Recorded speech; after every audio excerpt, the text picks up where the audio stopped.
What's poppin', everyone? Welcome back to another episode of Blake's Take with me, Blake Neiman. And after an amazing first two rounds of the NCAA tournament, we had a Sweet 16 full of dreams remaining alive and others getting crushed. All of the one seeds except for Kansas, who was able to put away Providence, have now been eliminated, leaving the college basketball world stunned. Starting off with the number one team in all the land in the Gonzaga Bulldogs, who saw their hopes of capturing their first ever NCAA tournament championship slip away as SEC's lone survivor, the Arkansas Razorbacks, were able to take care of the Zags once and for all. Arkansas's defensive pressure was a major storyline of this game, as they were able to hold the Zags to their second lowest field goals percentage all season at 37.5%. Not to mention, they helped force the potential number one overall pick, Chet Holmgren, into foul trouble, which helped limit the impact he was able to have on the game in just his 23 minutes of play. It's hard to say we didn't see this coming, as Gonzaga has definitely not been playing their best basketball in this tournament. Since the opening round against 16th seed Georgia State, the Zags had gotten off to rocky starts. By their luck and skill, the Bulldogs were able to overcome this early obstacles and move on past Georgia State and most recently Memphis just by a hair.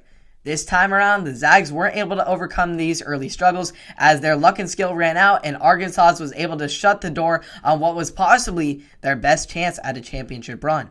After coming up short in the national championship last season, Mark Few was able to land the number one overall recruit in the class of 2021 in Chet Holmgren, who was supposed to be the missing piece to Gonzaga's championship puzzle. I believe Holmgren truly could have been the piece that was going to get them the championship, but unfortunately just wasn't able to make much of an impact. It will most likely be his final college game as he preps before the NBA draft. So now it's back to the drawing board for Mark Few and Gonzaga in trying to recruit more high school talent like Holmgren in hopes of maybe one day in the near future finally eclipsing the barrier of a national championship. Gonzaga's ways of coming up short carried over into Arizona's matchup against Houston, as longtime Zaga's assistant Tommy Lloyd wasn't able to lead the Wildcats past the Sweet 16 either. Arizona was able to hang with Houston in the first half, but then as the game progressed, the Cougars were able to command control of the game and maintain a double-digit lead for the majority of the second half. With the win, Houston now clinches their second straight trip to the Elite Eight. Arizona is now in a similar situation as the Zags in the sense that they will be losing their two best players in Benedict Mathurin and Christian Koloko to the NBA draft. But with this only being Lloyd's first year at the helm in Tucson and already achieving this amount of success, the future of Arizona basketball appears to be in good hands. So now, while we may have seen many number one seeds fall, both Duke and Villanova as two seeds were able to prosper and keep their national championship hopes alive. Starting with Duke, who each game has played more and more like the team we know they are capable of. In an epic Sweet 16 battle, the Blue Devils were able to outlast Texas Tech and help Coach K claim his 100th NCAA tournament victory.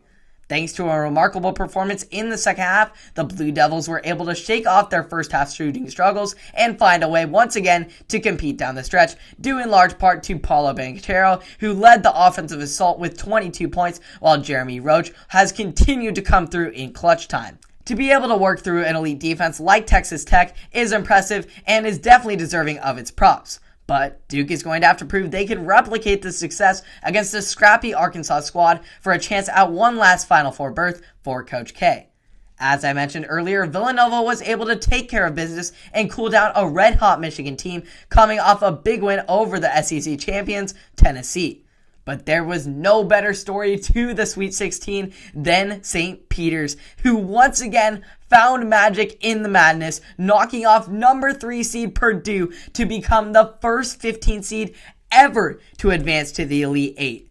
Despite being a double-digit underdog for the second time this tournament, the Peacocks once again defied all odds and were able to hold their own among one of the nation's best teams and survive and advance. Their ability to compete can largely be attributed to their scrappy defense that was able to hold the Boilermakers to just 23 of 54 shooting from the field, 24% from beyond the arc, as well as force 15 turnovers. The saying anything is possible in March stands true as the Peacocks now enter into uncharted territory. They have already exceeded all expectations, so who says they can't keep on climbing higher and higher? Oh, and I almost forgot to mention that St. Peter's pulled off this historic victory on National Peacocks Day. You can't make this stuff up, folks.